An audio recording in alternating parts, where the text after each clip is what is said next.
Baik, kita mulai ya. Bismillahirrahmanirrahim. Alhamdulillah wassalatu wassalamu ala Rasulillah wa ala alihi washabihi wa mawala wa la haula wa la quwwata illa billah. Allahumma 'allimna manfa'an wanfa'na bima 'allamtana. Allahumma zidna ilma warzuqna fahma. Allahumma faqqihna fid din wa 'allimna ta'wil. Allahumma barik lana fi 'ilmina wa fima 'allamna wa fima ta'allamna. Ini adalah pertemuan yang pertama untuk pembahasan kita kitab Ad-Durrah Al-Bahiyah. Mungkin kalau tulisannya. Sebenarnya Imriti itu ngasih judul nazamnya itu judulnya Ad-Durratul Bahiyah. Nazmu Al-Ajrumiyah itu. Durrah. Dal. Ya. Ad-Durratul Bahiyah. Ya, permata yang indah ini. Durratul Bahiyah Nazmul Ajrumiyah gitu. Itu yang kebanyakan yang masyhur, jadi judulnya seperti itu. Baik. Sebelum kita masuk ke kitabnya, perlu kita ketahui beberapa hal yang biasanya ketika kita bahas satu kitab penting untuk kita ketahui masalah musannif, masalah penulis kitab, dan juga tentang kitab yang dikarangnya ini. Baik. Jadi yang pertama kita membahas tentang siapa penulis nazam Imriti ini dan apa isi nazam Imriti. Nah, itu penting. Yang pertama, penulisnya nama beliau adalah Syarafuddin Yahya bin Musa. Syarafuddin Yahya bin Musa Al-Imriti. Ya. Itu nama beliau. Beliau wafat, ada beberapa pendapat. Ada yang mengatakan wafatnya tahun 890. Ada yang mengatakan beliau wafat tahun 988. Ya, kacek. Hampir 100 tahun. Ya. Ada yang mengatakan beliau wafat tahun 989. Ada khilaf, ada perbedaan pendapat. As-sahih wallahu alam. Wallahu alam. Iya, 989. Satunya 988. Satunya 988, satunya 989. Tapi wallahu alam yang mendekati kebenaran ya. Yang mendekati kebenaran itu antara 988 989. Karena nanti di akhir kitab ini beliau mengatakan ya, faya ilahil tuf bina fanattabi' sublar rasyadi wal huda fanartafi' wa fi jumada sadisa sab'ina ba'da intihai tis'in minas sinina qad tamma nazmu hadhil muqaddimah. Jadi beliau selesai nulis nazamnya ini sekitar tahun 976. Berarti tahun 900-an itu beliau masih hidup. Oh alam ya, itu khilaf. Baik. Jadi nama beliau adalah siapa tadi? Syarafuddin Yahya bin Musa Al-Imriti, dan wafat beliau ada khilaf, ada yang mengatakan 890, ada yang mengatakan 988 Hijriah, ada yang mengatakan 989 Hijriah. Dan beliau ini Imriti itu nisbah ke nama satu kampung di daerah Mesir. Ya. Jadi ada kampung namanya Imrit, dan itu ada di Mesir, bagian timur Mesir. Nah, beliau di sana, dan beliau dalam madzhab fikih sebagaimana madzhab fikihnya Ahlu Mesir, Syafi'i. Dan yang istimewa dari penulisnya ini, bahwasanya beliau ini punya punya apa namanya? Punya punya fokus ke dalam membuat syair matan-matan ilmu. Nah, itu. Jadi beliau punya fokus di situ. Nah, jadi Syekh Imriti ini beliau punya fokus kalau ada matan, misalkan matan itu ya ringkasan ilmu gitu. Beliau bikin nadhomannya. Gitu. Beliau nadhomkan. Nadhom itu ya beliau bikin syair. Nah, banyak nadhom-nadhom beliau dan semuanya manfaat. Di antaranya yang paling terkenal kalau di Indonesia ya Imriti ini. Biasanya orang nyebut Imriti gitu. Nah, judulnya itu tadi, judulnya Durrabahiyah. Nah, itu nadhom dari matan Ajrumiyah. Jadi beliau melihat kitab Ajrumiyah, kemudian beliau tulis nadhomnya. Kemudian juga beliau punya nadhom matan Waraqat. Waraqat itu usul fikih. Tulisannya Imam Abdul Ma'ali Al-Juwaini. Usul fikih dalam Syafi'i. Ya. Usul fikih dalam Syafi'i ada kitab namanya Matan Waraqat, tipis. Kalau sama nanti belajar usul fikih itu dipelajari biasanya. Matan Waraqat. Nah, beliau juga nulis nadhom. Ya, beliau juga nulis nadhom. Kemudian juga beliau Matan Abu Suja, pernah dengar? Abu Suja. Ya, Syafi'iyah. Matan Abu Suja, beliau juga nulis. Namanya Nihayatul Tadrib. Jadi Nihayatul Tadrib fi nadhmi matnil ghayah wa takrib. Jadi beliau juga bikin nadhomnya gitu. Jadi dinadhomkan. Kemudian juga beliau menulis nadhom kitab-kitab yang lain. Tahrir dan juga sebagainya. Nah, itu sekilas tentang penulis ini, Imriti. Jadi Syekh Imriti ini memang punya fokus untuk membuat nadhom-nadhom seperti itu. Baik.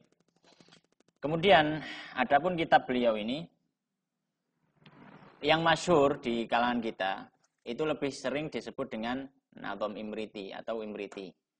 Belajar apa? Ngaji Imriti gitu. Imriti ya dalam nahwu. Ya. Sebenarnya Imriti kan nama orangnya. Ya. Ada yang baca Umriti, ada yang baca Imriti. Nah, tapi sebenarnya punya judul kitab. Nama nadhom Imriti ini namanya Ad-Durratul Bahiyah. Ya, Ad-Durrah Al-Bahiyah. Ya, kurang lebih artinya ya permata yang indah itu. Bahiyah ya, permata yang indah. Permata yang indah. Durrah kan permata. Ad-Durratul Bahiyah Nadhmul Ajurumiyah. Nadhom Al-Ajurumiyah. Ya. Dan nadhom ini masyhur ya. Kitab ini masyhur di kalangan penuntut ilmu khususnya yang belajar nahwu. Dan biasanya kalau di Indonesia ini masyhur ya. Setelah belajar Ajrumiyah biasanya belajar Imriti. Kenapa? Karena nadhom Imriti ini seperti murojaah Ajrumiyah. Jadi sebenarnya nggak jauh-jauh sama Ajrumiyah. Kalau kita paham Ajrumiyah, insya Allah paham Imriti. Cuma hanya saja di dalam Imriti ini ada tambahan. Ya, ada tambahan. Makanya nanti disebutkan qad hadaftu minhu ma'anhu ghina. Ya, kemudian beliau mengatakan apa? Qad hadaftu minhu ma'anhu ghina bil wazidtuhu fawaidan bihal ghina. Jadi beliau mengatakan saya hapus beberapa hal yang tidak perlu disebutkan dan saya tambahi beberapa faedah yang penting. Mutammiman liwalibil abwabi faja'a kasyar'i lil kitabi. Maka faedah-faedah yang saya berbagi tadi seperti menjadi syarah bagi Ajrumiyah sendiri. Baik. Kemudian yaitu tentang sekilas masalah penulis kitab Imriti sama bukunya ini. Dan nadhom Imriti ini meskipun banyak atau terkenal di Indonesia, sayangnya untuk syarah yang nulis gitu ya. Orang yang nulis syarahnya itu sedikit. Yang mensyarah kitabnya sebagai bentuk khidmah terhadap nadhom ini itu sedikit. Yang saya dapat cuma 3. Yang pertama itu syarahnya Syekh Al-Bajuri. Ya, syarahnya Syekh Al-Bajuri. Al-Bajuri itu dulu grand apa? Apa nih Al-Azhar itu? Grand Master bukan. Grand Syekh, ya Grand Syekh, Grand Mufti lah. Mufti besarnya Al-Azhar dulu. tahun kapan itu, dulu ratusan tahun yang lalu. Itu syarah yang termasuk syarah yang paling lawas gitu ya untuk Nadhum Imriti ini. Syekh Al-Bajuri itu yang nulis Hasyiah Ibnu Qasim. Kemudian juga ada syarah tulisannya Majid Muhammad Ar-Raghib, itu syarah baru. Kemudian yang terakhir Takrirat yang mirip syarah cuma enggak seperti syarah, enggak lengkap gitu, cuma ada catatan-catatan yang sudah dicetak. Ya, enggak tahu penulisnya siapa, cuma itu dicetak di Lirboyo.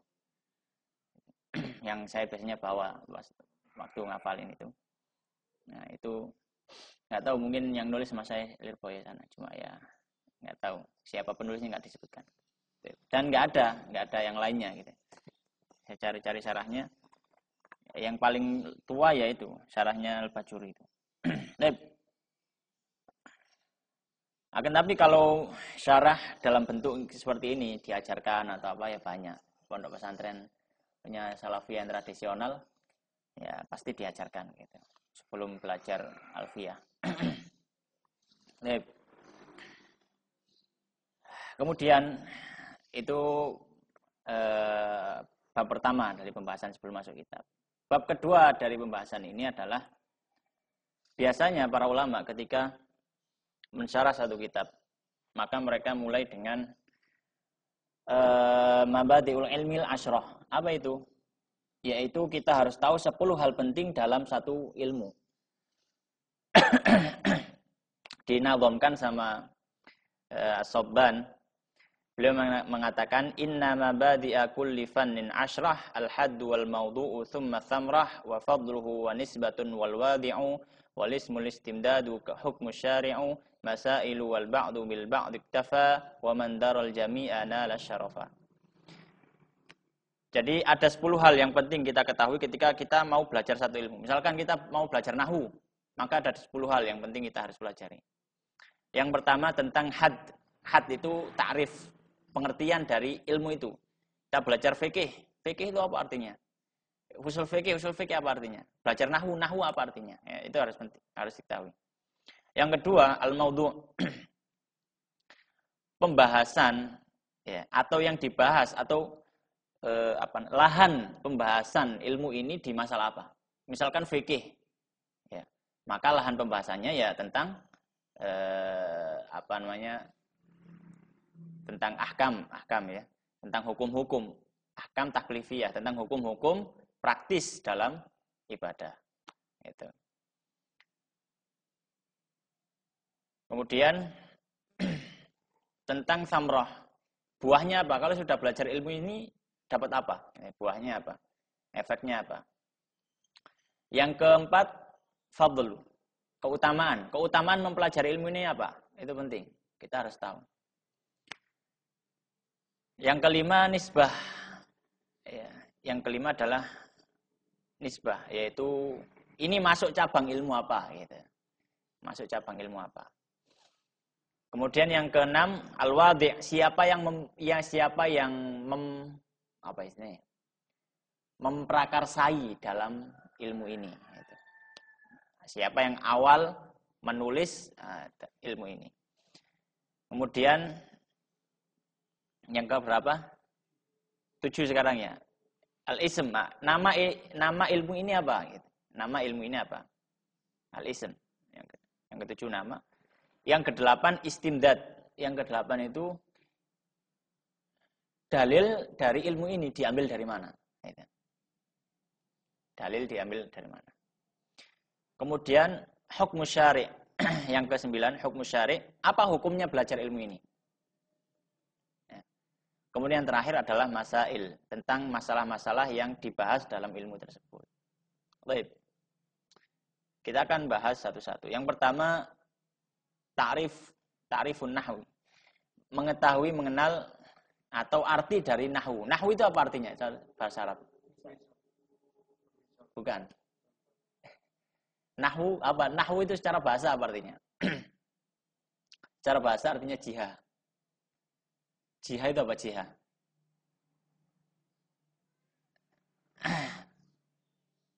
Jihad atau syatr. Ya. Allah Subhanahu wa taala berfirman, qad nara taqalluba wajhika fis sama falanuwalliyannaka qiblatan tardhaha fawalli wajhaka syatra al-masjidil haram. Wa haitsu ma kuntum fawallu wujuhakum syatrah. Jadi arti nahwu itu adalah nahwu nun ha waw itu adalah jihah atau syatr yang maknanya adalah arah. Fawallu wujuhakum syatrah. Ya. Itu adalah arti. Ya, arti secara bahasa nahwu itu jihad. Makanya kalau kita ngomong zahabtu jihatal masjid, apa artinya? Saya pergi mengarah ke masjid. Zahabtu jihatal masjid. Ya. Nah, kemudian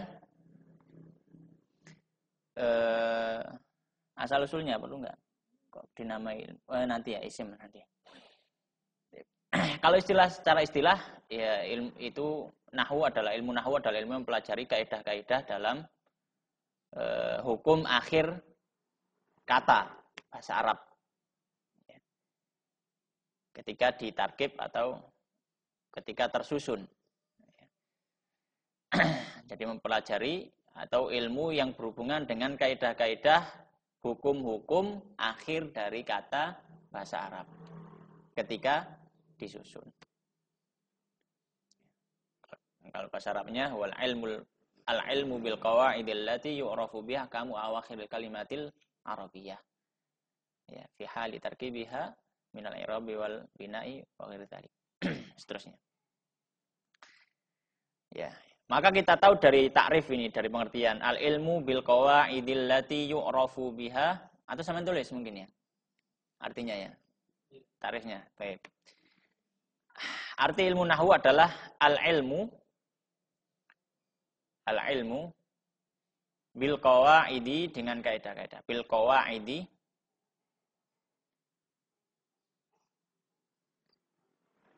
allati yang yu'rafu diketahui. Yu'rafu ya enggak ada di situ ya. Nulis sendiri. Yu'rafu biha ahkamu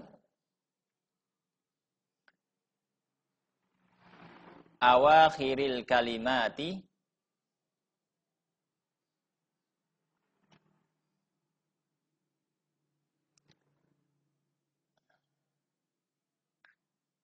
al-arabiyyati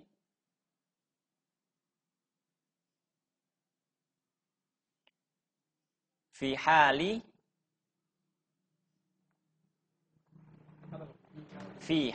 ya. Ngantuk tasat. Nah, itu sih apa? Pengen taruh berapa sih? Fi hali tarkibiha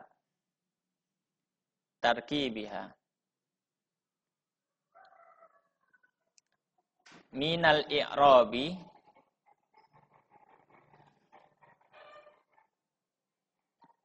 wal bina'i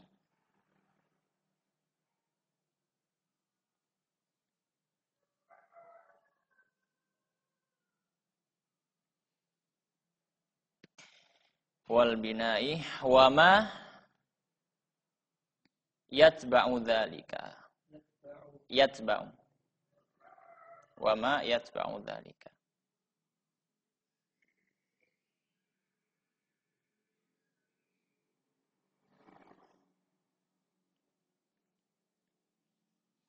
Baik. Itu pengertiannya. Ilmu nahwu adalah ilmu yang berhubungan dengan kaidah-kaidah yang bisa diketahui dengan kaidah tadi, hukum-hukum akhir dari kalimat bahasa Arab. Maka keluar dari sini, kalau mengetahui tentang hukum-hukum atau aturan perubahan kata. Karena hukum-hukum tentang perubahan kata itu bukan masuk nahwu, tapi masuk sorof. Iya. Kemudian disebutkan fi hali tarkibiha, ya, ketika dalam penyusunan. Kemudian sebelumnya al-arabiyyah. Ya, kata-kata Arabiyyah, maka keluar dari situ akhir kata dari selain bahasa Arab. Ya. Kalau selain bahasa Arab bukan ilmu nahwu namanya, ilmu yang lain, ilmu bahasa yang lain. Dan itu juga nggak harus diketahui dari akhir. Karena setiap bahasa berbeda. Ya, fi hali tarkibiha. Ya, fi hali tarkibiha. Ketika dalam penyusunan. Ya, ketika dalam penyusunan. Ya. Fi hali tarkibiha. Ketika disusun dalam satu kata. Ya, misalkan kita ngomong Zaidun qaimun. Tarkib. Ada kata yang tersusun. Ya. Ada kata yang tersusun. Ketika disusun, nah kita tahu ini i'rabnya ini. Minal i'rabi wal bina'i wa ma yasba'u dzalika. Dari masalah penjelasan ya. Hukum akhir kalimat dari masalah i'rab dan juga mabni, bina dan seterusnya. Baik, kemudian yang kedua apa tadi? Inna mabadi'a kulli ilmin asyrah al-haddu wal mawdu'u. Mawdu'. Had itu tadi itu, ta'rif itu. Ta'rif itu had itu. Al-mawdu'. Ya. Tema pembahasan atau lahan dalam pembahasan ilmu nahwu ini apa? Maka lahan pembahasan dalam ilmu nahwu adalah kalamul arabi. Ucapan atau tulisan bahasa Arab. Itu lahannya, lahan pembahasan. Ya.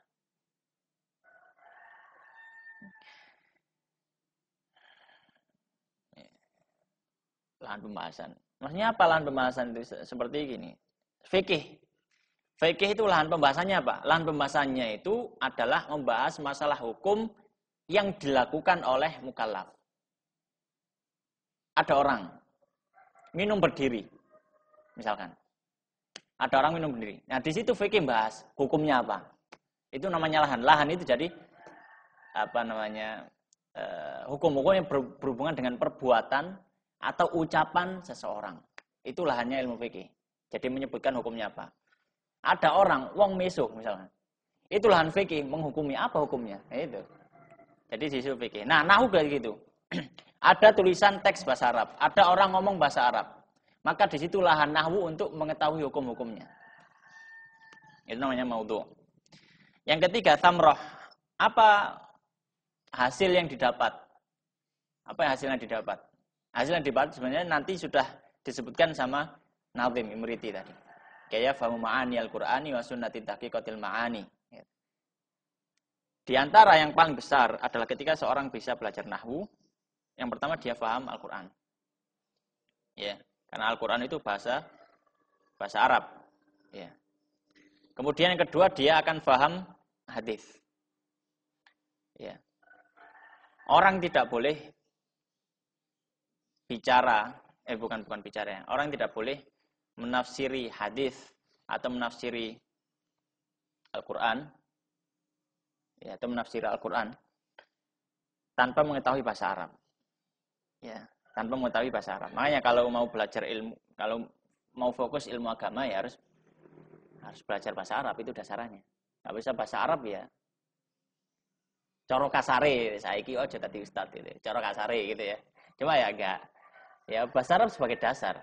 Soalnya apa? Soalnya Al-Qur'an bahasa Arab. Kalau enggak paham bahasa Arab ya enggak bisa gitu. Enggak akan paham sih benarnya. Nanti kita jelaskan. Sabar. Ya, sabar sih. Hah? Ya. Persinan. Baik. Sampai thamrah ya. Inna mabadi'a kulli ilmin asyrah al-hadd wal mawdu'u thumma thamrah wa fadluhu. Ya. Keutamaan. Ya. Apa keutamaan belajar ilmu nahwu? Ya, keutamaannya sama dengan ilmu yang lainnya dalam ilmu-ilmu agama. Karena dia ilmu alat, dan ilmu alat itu adalah ilmu yang yutawassalu bihi ila ma'rifati syariah. Jadi karena dia ilmu alat, maka hukumnya juga mengikuti apa yang dituju. Karena dia bukan tujuan, kan gitu. Ya, karena dia bukan tujuan. Ya. Misalkan ya. Kita punya uang, mau berangkat haji. Apa hukumnya naik bis untuk berangkat haji atau naik pesawat itu? Kalau kita wajib haji, maka hukum naik pesawat atau bis adalah wajib. Kenapa? Karena hukum wasilah itu hukum tujuannya. Paham ya? Jadi, apa hukumnya orang naik pesawat ketika berangkat haji? Ya. Kalau nggak ada kendaraan yang lain, hukumnya wajib. Kalau dia punya uang. Kenapa? Karena dia sudah wajib haji. Maka naik itu tadi juga wajib. Sama juga ilmu nahwu. Ilmu nahwu itu tujuannya memahami apa? Al-Quran dan Sunnah. Ya, maka keutamanya seperti keutamaan ilmu yang lain. Ya, dan itu masuk dalam sabda Rasulullah SAW, talabul ilmi faridatun ala kulli muslim, dan tidak ada sesuatu yang lebih utama bagi seorang muslim melebihi ketika dia mau mengikuti perintah nabinya. Perintah nabi suruh belajar agama. Ya, landasannya belajar agama harus paham Al-Quran dan hadis, dan nggak bisa paham kecuali dengan bahasa Arab. Itu keutamanya. Kemudian yang selanjutnya keutamaannya itu wajib. Bukan, keutamaannya ya masuk dalam hadis Nabi. Bukan ya. Keutamaannya ya seperti keutamaan ilmu yang lain, misalkan seperti sholawatnya malaikat, istighfarnya malaikat, dan seterusnya. Seperti keutamaan ilmu yang lain. Ya. Misalkan nama-namanya nggak bisa bahasa Arab ya, saya baca kitab-kitabnya para ulama yang udah di translate.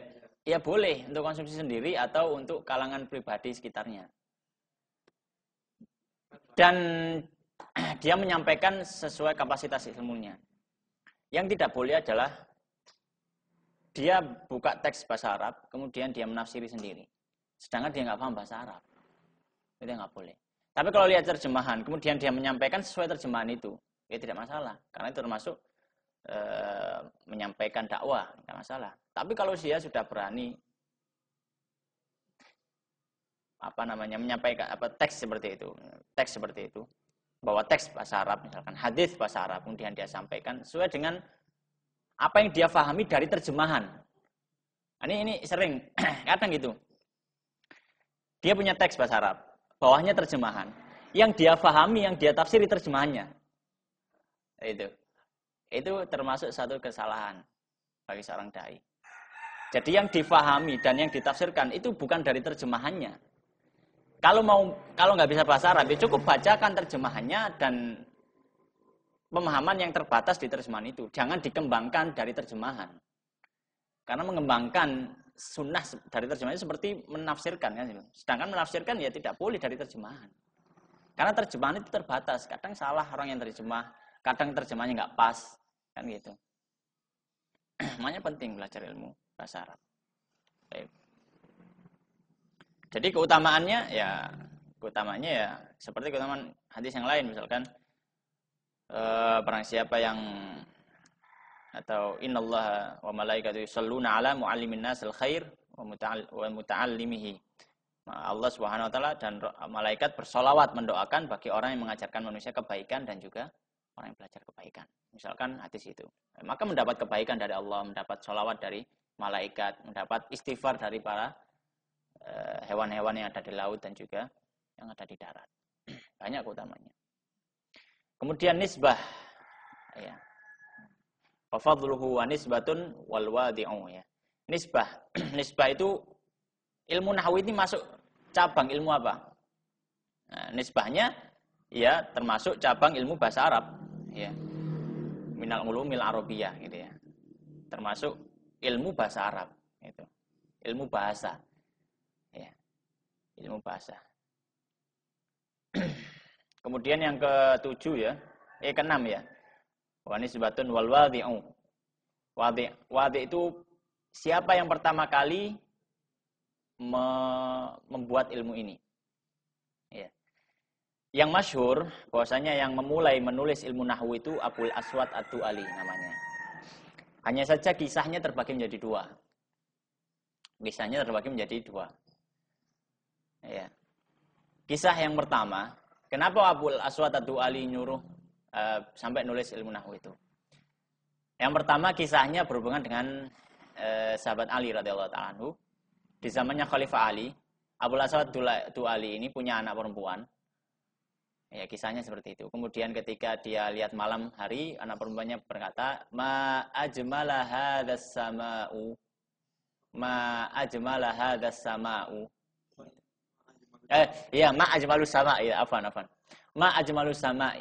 Ma ajmalus sama'. Maka Abul Aswad Ad-Du'ali ketika itu ada jawab, ya, nujumuha, bintangnya. Anaknya ngomong, loh saya itu nggak tanya gitu. Saya tuh inginnya betapa indahnya langit ini gitu loh. Maksudnya gitu. Kalau ngomong gitu jangan ma'ajmalus sama, tapi ngomong ma'ajmalas sama'a. Li ta'ajub. Ma'ajmala dinasab, as-sama'a dinasab. Jangan ngomong ma'ajmalus sama. Kalau ajmalu dengan rafa, maka dia ya menjadi pertanyaan. Ma-nya di situ jadi istifham, bukan li ta'ajub gitu. Maka ketika itu Abu Aswad berangkat ke Khalifah Ali, ya.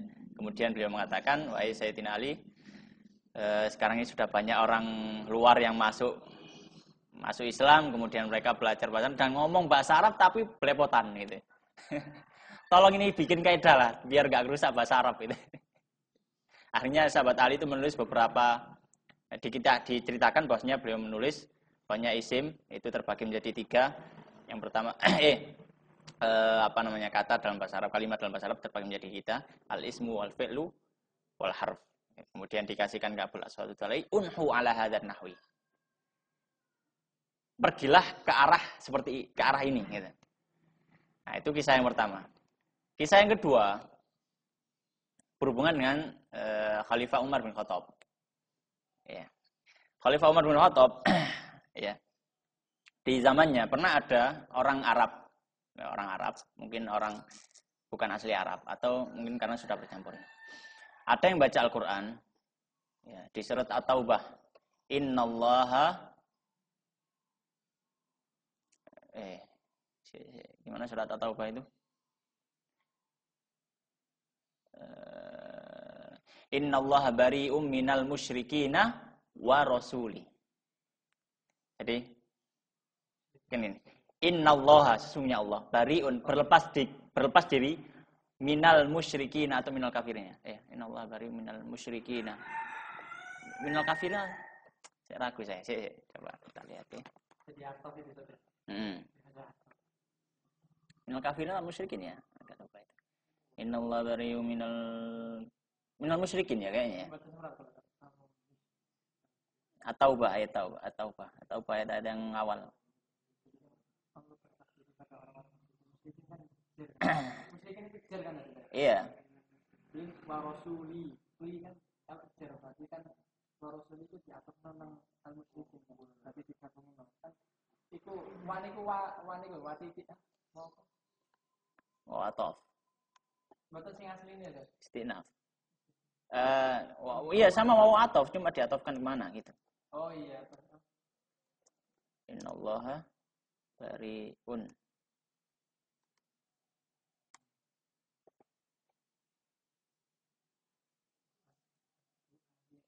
minal musyrikin saya ingat saya. Kalau ini ini anallaha bari. Mana? Ini. Iya, minal musyrikin ya.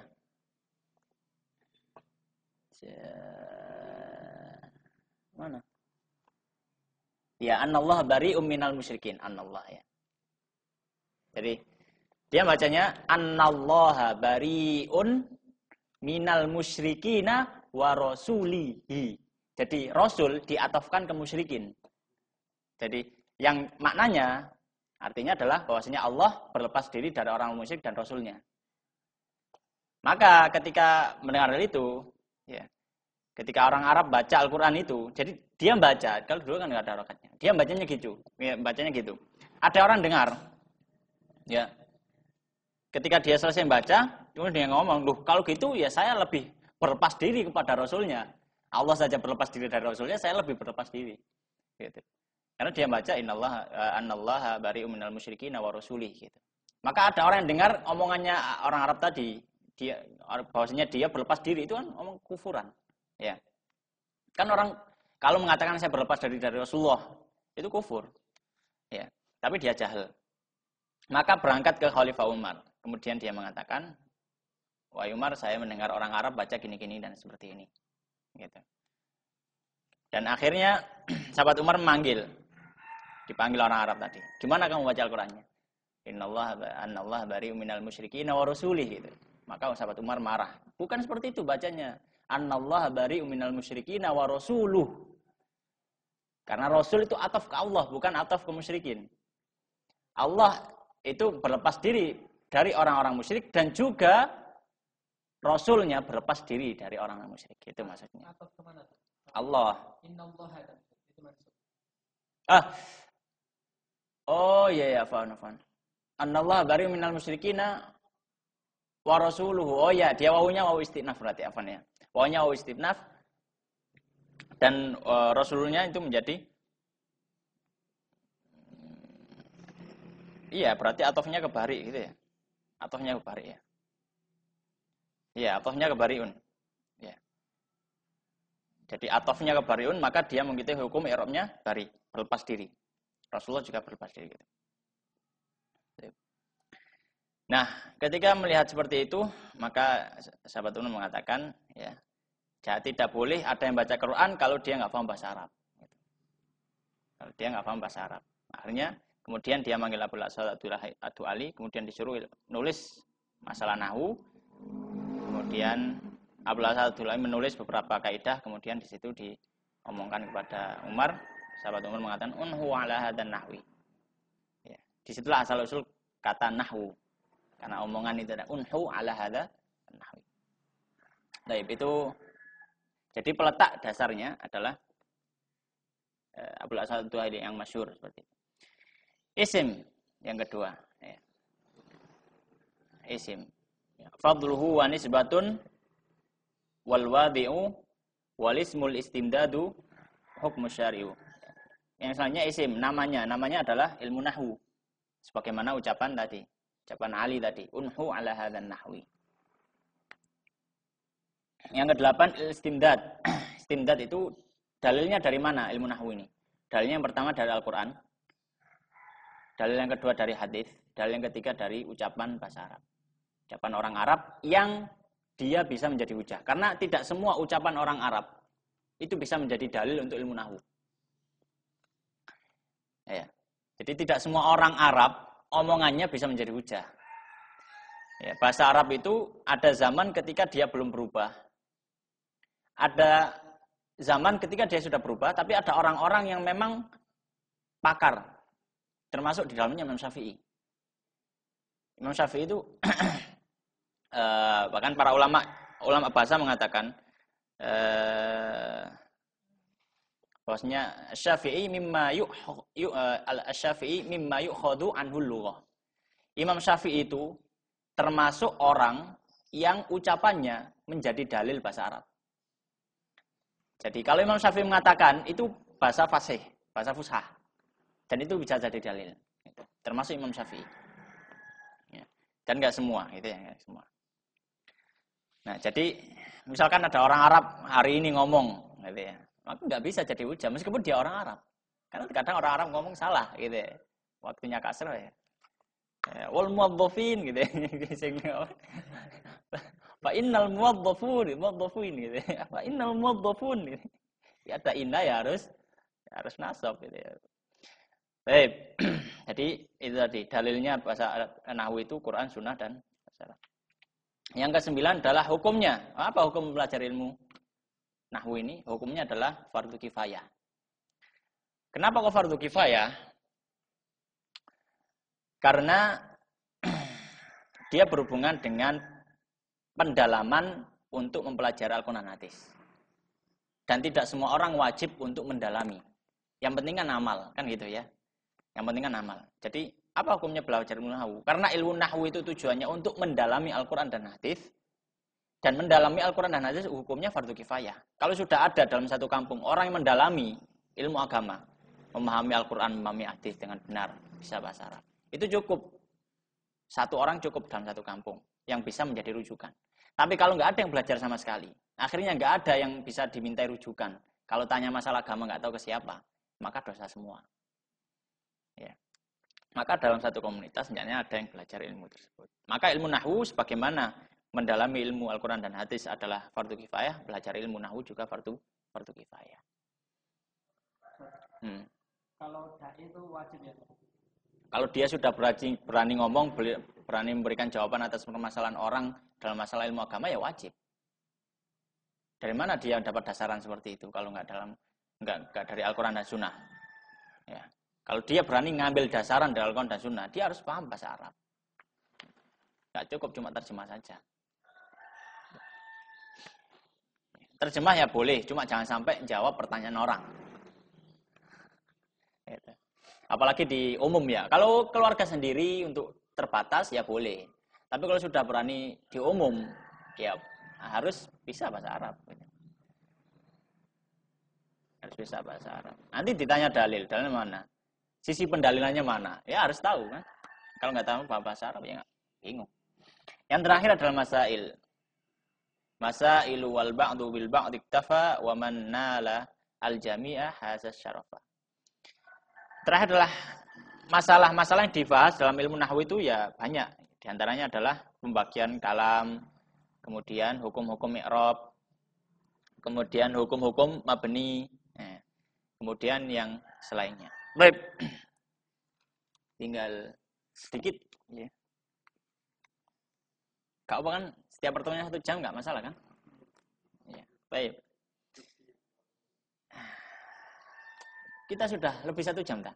Tapi nang kene iki jam 41. Tak rekam iki. Baik. Nazam al-Amriti. Baik. Saya bacakan diikuti ya. Alhamdulillahilladzi qad waffaqa lil ilmi khaira khalqihi walittuqa. Fadal. Alhamdulillahilladzi qad waffaqa lil ilmi khaira khalqihi walittuqa. Hatta nahat qulubuhum linahwihi famin azimi sya'nihi lam tahwihi. Hatta nahat qulubuhum linahwihi famin 'azimi sya'nihi lam tahwihi. Fa ushribat ma'na dhamiri syani fa uribat fil hani bil alhani. فأشربت معنى ضمير الشان فعربت في الحان بالألحان. ثم الصلاة مع سلام لائق معا على النبي أفصح الخلائق. ثم الصلاة مع سلام لائق على النبي أفصح الخلائق. محمد والآل والأصحاب من أتقن القرآن بالإعراب. Muhammadin wal ali wal ashabi man atqanul Qur'ana bil i'rabi. Baik. Yang nggak tahu artinya silakan tanyakan dulu. Sampai bait itu. Waffaqa bersepakat. Waffaqa memberi taufik.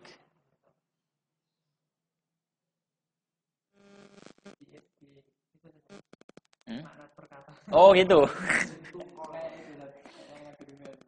Litu kok ya. Alhamdulillah. Segala puji lillah bagi Allah, alladzi yang qad sungguh waffaqa memberikan taufik lil ilmi terhadap ilmu, khaira khalqihi kepada khaira khalqihi sebaik-baik makhluknya, walit tuqa dan terhadap ketakwaan. Hatta sehingga nahat mengarah qulubuhum hati mereka linahwihi ke arah Allah. Di situ dhamirnya balik ke Allah.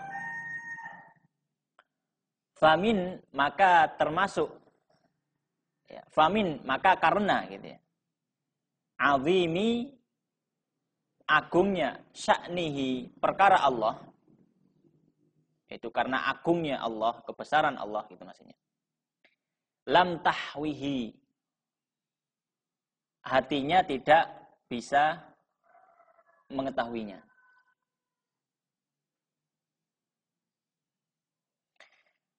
Fa'ushribat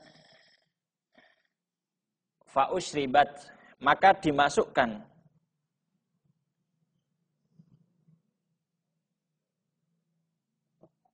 atau ya fa'ushribat maka hatinya tadi ya, dimasukkan ya, fa'ushribat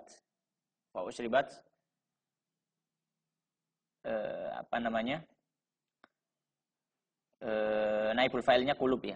Fa'ushribat maka dimasukkan dalam hatinya ya, qulubuhum.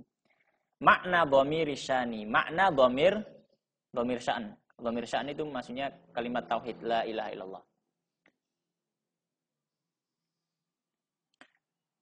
Fa'uribat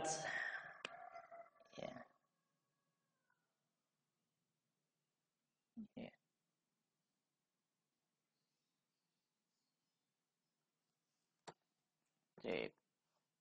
Cek, sebentar. Sebentar.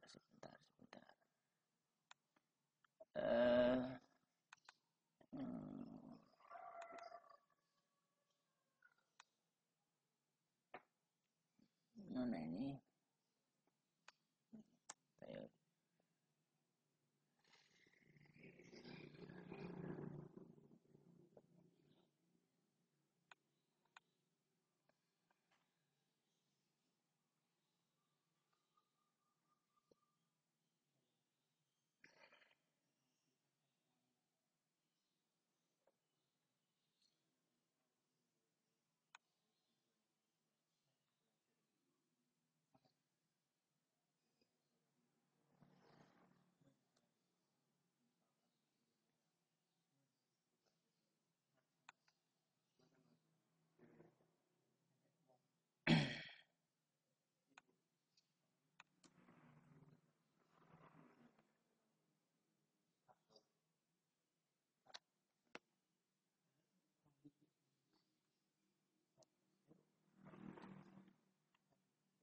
Baik.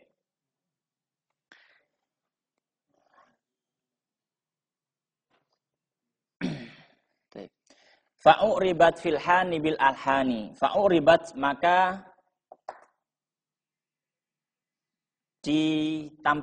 ditampakkan ya. Fil hani ya, uribat itu ininya kulub ya, naibul fa'ilnya. Fa'uribat maka hati-hati mereka itu ditampilkan fil hani dalam rasa kerinduan. Han itu rasa kerinduan gitu ya. Rasa filhani dan rasa bil alhani dengan dengan ungkapan-ungkapan gitu. Dengan ungkapan-ungkapan. Mana? Bil alhan, bukan alhan itu bukan musanna. Alhan ya isim biasa, Tsumma sholatu, kemudian sholawat. Ma' salamin, bersama salam. Laiki, yang pantas. Alan nabiyyi, atas nabi. Afsahil khalaiki. Afsahi, yang paling fashih. Ya, al khalaiki, diantara makhluk yang lain. Ya. Muhammadin, yaitu Muhammad. Rupanya Muhammad. Wal ali, dan keluarganya, wal ashabi, dan sahabatnya, man, orang-orang, atqonu, yang benar membaca, ya, benar dalam bacaan, man atqonu, benar dalam bacaan, Al-Quran, bil i'rabi, dalam masalah i'rabnya. Baik, sampai sini 5 bait ini yang ditulis Ubaid ini menunjukkan tentang muqaddimah. Muqaddimahnya penulis 5 ini. Ya, muqaddimahnya. Bukan muqaddimah, kita sebut khutbah, khutbatul kitab. Ya, khutbatul kitab. Jadi ketika orang ngomong kan biasanya ada khutbah. Alhamdulillah. Ini khutbah nadhamnya seperti ini. Alhamdulillah dan seterusnya. Maknanya bahwasanya beliau alhamdulillahilladzi qad wafaqa lil ilmi khara khalqihi walit tuqa. Beliau memuji Allah Subhanahu wa taala yang telah memberikan taufik bagi orang-orang khaira khalqihi, ya. Jadi takdirnya seperti ini. Alhamdulillahilladzi qad wafaqa khaira khalqihi lil ilmi wat tuqa. Takdirnya gitu. Jadi segala puji bagi Allah telah memberikan taufik bagi manusia terbaik. Siapa yang manusia terbaik itu? Yang diberikan taufik Allah dalam masalah ilmu dan takwaan. Ya. Jadi kalau orang diberikan taufik Allah ilmu dan juga takwaan, itu termasuk orang yang terbaik. Ya. Hatta nahat qulubuhum linahwi famin azimi sya'nihi lam tahwi. Sehingga ketika orang diberikan ilmu dan takwa, hatinya akan selalu mengarah kepada Allah.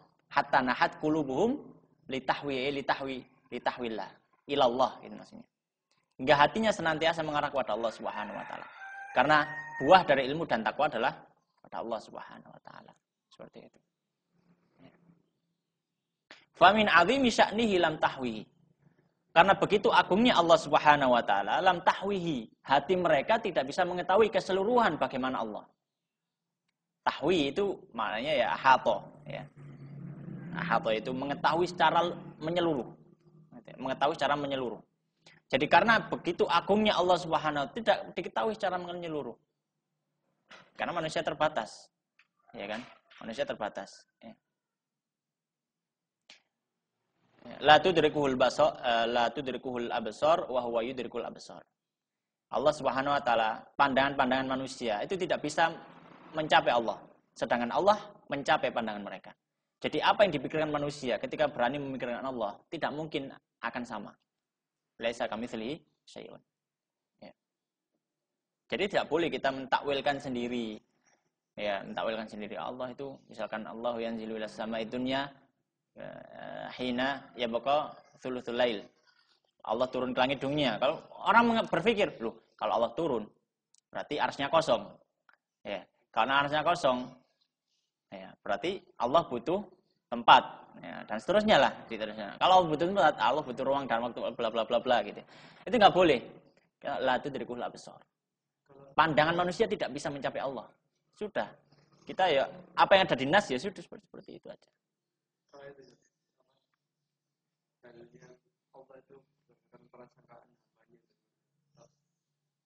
Iya, iya benar, dalilnya benar, hadisnya benar. Innallaha Allah Subhanahu wa taala dalam hadis qudsi mengatakan ana bi dhanni 'abdi bi. Ya. Maksudnya hadis qudsi, aku berdasarkan prasangka hambaku. Ya. Maknanya bukan dalam prasangka disuruh memikirkan zat Allah, memikirkan sifat Allah, bukan seperti itu. Dalam artian prasangka, dalam mempersangkakan, kalau kita berprasangka baik terhadap takdir Allah, kita akan dibantu Allah. Kalau kita berprasangka buruk terhadap Allah, ya kita akan dibiarkan oleh Allah Subhanahu wa taala. Seperti itu. Ya.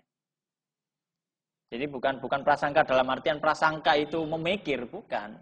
Prasangka dalam semua kejadian di alam semesta dalam masalah takdirnya, seperti itu. Baik. Fa usyribat makna dhamiri syani. Ya, maka dimasukkan ke dalam hati makna dhamir syan.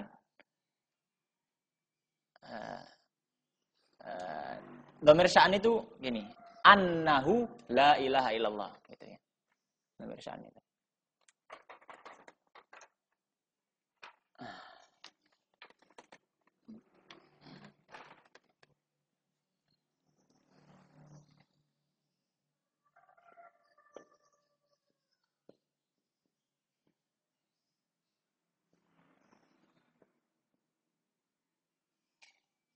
Baiklah tulisan ini. Nah, dhamir syan itu. Annahu la ilaha illallah. Itu maknanya dhamir syan. Maksudnya ya kalimat tauhid gitu. Maka dimasukkan ke dalam hati mereka makna dhamir syan. Makna dari dhamir syan yaitu maknanya adalah kalimat tauhid. Ya, kalimat tauhid. Apa makna dhamir syan? Ya. Dhamir syan itu sebenarnya dhamir yang diletakkan, yang dia menjelaskan makna yang dikandung setelahnya. Jadi sebenarnya gini katanya, anna la ilaha illallah, seperti itu. Ya. Cuma dimasukkan dhamir syan itu menunjukkan keagungan apa yang akan disebutkan. Gitu. Bisa menunjukkan keagungan, bisa menunjukkan ke arah apa yang akan disebutkan. Gitu. Jadi ini bukan dhamir yang balik ke sesuatu, bukan. Bukan dhamir yang balik ke sesuatu, bukan. Bukan. Bukan annallah la ilaha illallah, bukan. Ya. Annahu la ilaha illallah. Dia dhamir yang menunjukkan apa yang setelahnya. Itu dhamir syan. Ya. Makanya fa usyribat makna dhamir syani. Ya. Ya. Maka dimasukkanlah dhamir syan ini yang menunjukkan keagungan kalimat tauhid.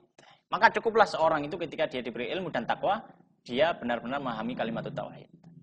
Fa'uribat filhani bil alhani. Maka hatinya pun ya menjelaskan, yang menampakkan dalam kerinduannya, ya, dalam rasa cintanya bil alhani, dengan menyebutkan kalimat tauhid ini.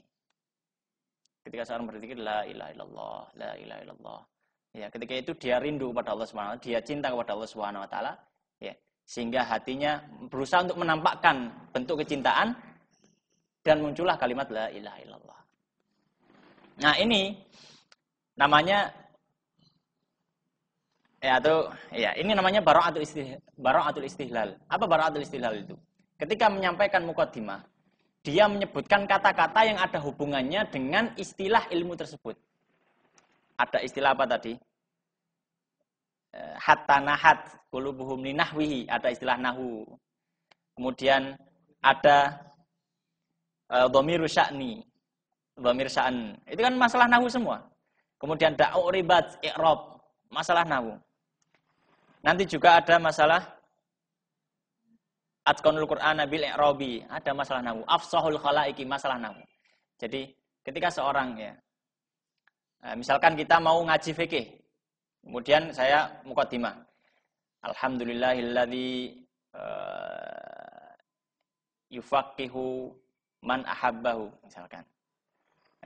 Alhamdulillah segala puji bagi Allah yang memfakihkan, ya, memfakihkan orang yang dia cintai. Nah, itu namanya bara'atul istihlal. Jadi dalam ilmu khutbah gitu, seperti itu.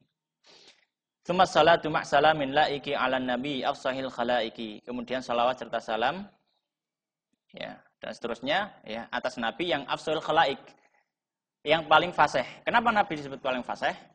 Ya, karena nabi kalam Nabi SAW itu salah satu sumber dari ilmu nahwu. Ya, makanya tadi disebutkan sumber ilmu nahwu apa? Hadis, sunnah. Dan Rasulullah SAW mengatakan, ana afsahu man yantiqu bid-dhad. Kemarin waktu Satria Tahsin itu, tidak ada yang benar 100% ketika mengucapkan lafaz dhad kecuali Rasulullah SAW. Bahkan orang Arab sendiri. Maka Rasul mengatakan, ana afsahu man yantiqu bid-dhad. Saya yang paling fasih ketika melafatkan huruf dhad. Dan Rasulullah sering dalam hadisnya menyebutkan kata-kata, kosakata yang orang Arab sendiri zaman beliau tidak tahu. Tapi itu bahasa Arab. Tapi itu bahasa Arab. Ya, misalkan Rasulullah mengatakan al-haraj. Al-haraj. Ada sahabat yang mengatakan, "Ya Rasulullah, ma'umal haraj?" Rasul al-haraj, apa ya Rasulullah haraj itu? Ya, Rasul mengatakan al-qatl, pembunuhan. Ya. Rasulullah mengatakan misalkan misalkan seperti sahabat Umar. Ya. Ketika firman Allah Subhanahu wa taala, "Wa inabau wa abba." Abba. Ya, ada muridnya Umar yang enggak paham. Wahai Umar, apa maknanya abba itu? Abba itu apa? Abba. Dia orang Arab tapi nggak tahu. Maka Umar mengatakan, saya dulu juga sama nggak tahu. Maka saya tanya Rasulullah. Dan Rasulullah mengatakan al-abba itu adalah al-ushb. Tumbuhan-tumbuhan seperti itu. Abba, ada banyak. Maka Rasulullah paling fasih dan paling mengerti bahasa Arab.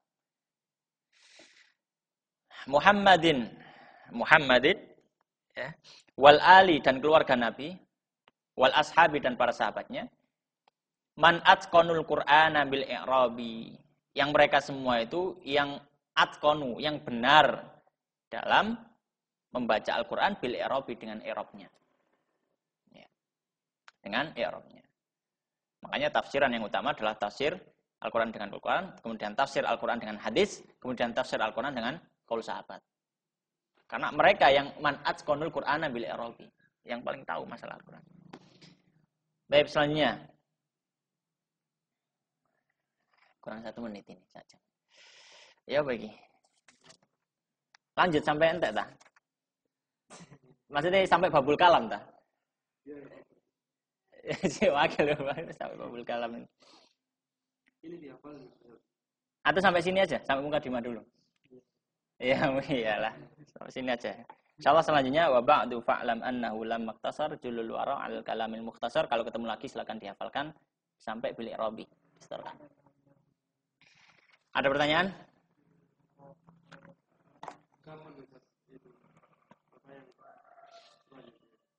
Selanjutnya ya nggak tahu ya apa ini. Yang kemarin Selasa. Selanjutnya pertemuan berikutnya. Selasa, Kamis sama Jumat atau apa? Kalau bisa 2 aja. 2 aja. Supaya sampean punya waktu murojaah sama ngafal. Kalau bisa dihafal nih. Kalau sudah selesai, usahakan sudah selesai setoran semua. Mending menghafal ajrumiyah atau ini? Ini. Kalau yang aneh ini. Lebih banyak mana ajrumiyah sama? Ya beda lah. Ini kan bukan ini ya. Ini kan nabom gini. Nabom gini. Kalau dihitung sih sebenarnya 250. Ada 250 bait di sini. Tahu dari mana? Saya nggak ngitung, cuma dihitung sama yang nulis. Di bait terakhir beliau mengatakan. Yang halaman terakhir, mana ini? Qad tamma nadmuhu hadhil muqaddimah fi rub'i alfin kafiyan man ahkamah. Rubu alfin. Seperempat dari 1000 berapa? 250. Sekitar 250 bait. Sekitar itulah. Kalau penolong gitu, setengah dari 1000 gitu, orang Arab ngomongnya itu gitu. Iya. Iya, biasanya gitu. Misalkan jam 10 seperempat, gimana ngomongnya? Jam 10 lebih 15.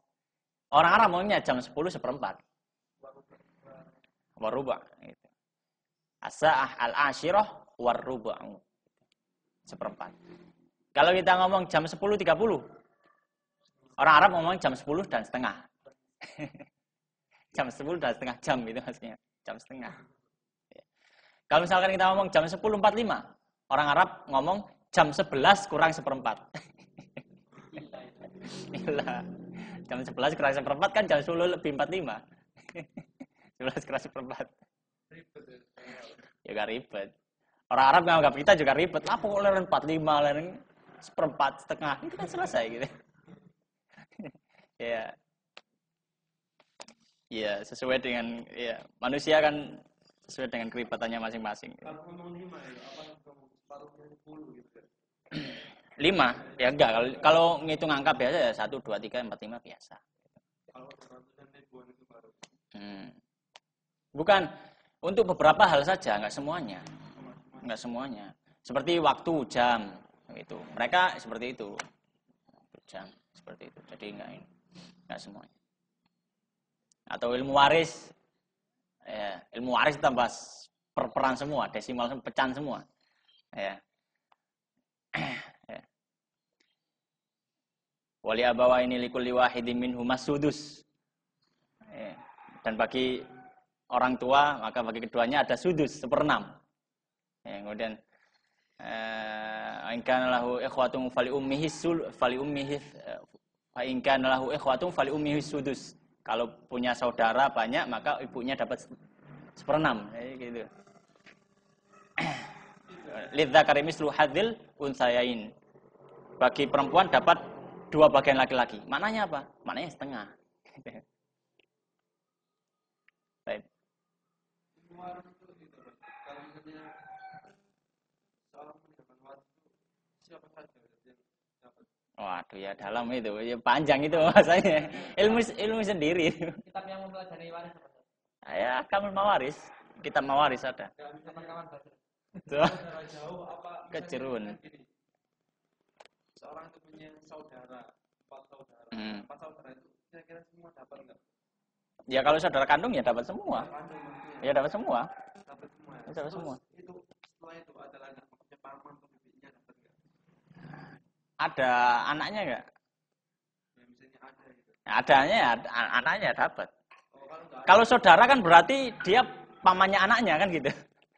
Kalau ada anaknya berarti enggak dapat. Gitu. Kaidahnya itu idza wujidal usul wal furu' hujibatil al hawasi. Kalau ada bapak atau dapat ada anak, maka yang samping-samping saudara-saudaranya enggak dapat gitu. kalau ada anaknya itu saudara kandung biasanya enggak dapat. Iya, itu kaidah umum tapi ada perincian ya, ada perincian gitu. Karena lebih utama anak gitu. Anak laki-laki ya, bukan perempuan. Kalau Banyak. menunda waris itu gimana? Bunda waris ya nggak masalah. Contohnya bapaknya udah meninggal kan. Warisnya di Warisnya ditunda sampai ibunya meninggal dulu. oh gitu. Iya, boleh. Walan ditunda gitu. Maksudnya yang boleh menunda itu apa? Yang atau tadi jelasin. Ya kalau misalkan sudah waktunya bagi, cuma suruh ahli waris sepakat jangan dibagi dulu ya nggak masalah. Oh gitu ya, sepakat ya. Iya, nggak masalah. Nah kalau bapaknya meninggal, ibunya kan termasuk ahli waris. Ya. Maka ya kalau ibunya setuju ya nggak masalah. Ya nanti saja lah kalau ibu. Ya wis nggak masalah. Hukumnya Ustaz, kalau misalnya warisan itu dibaginya nggak merata gitu, atau nggak adil gitu, apa dampaknya?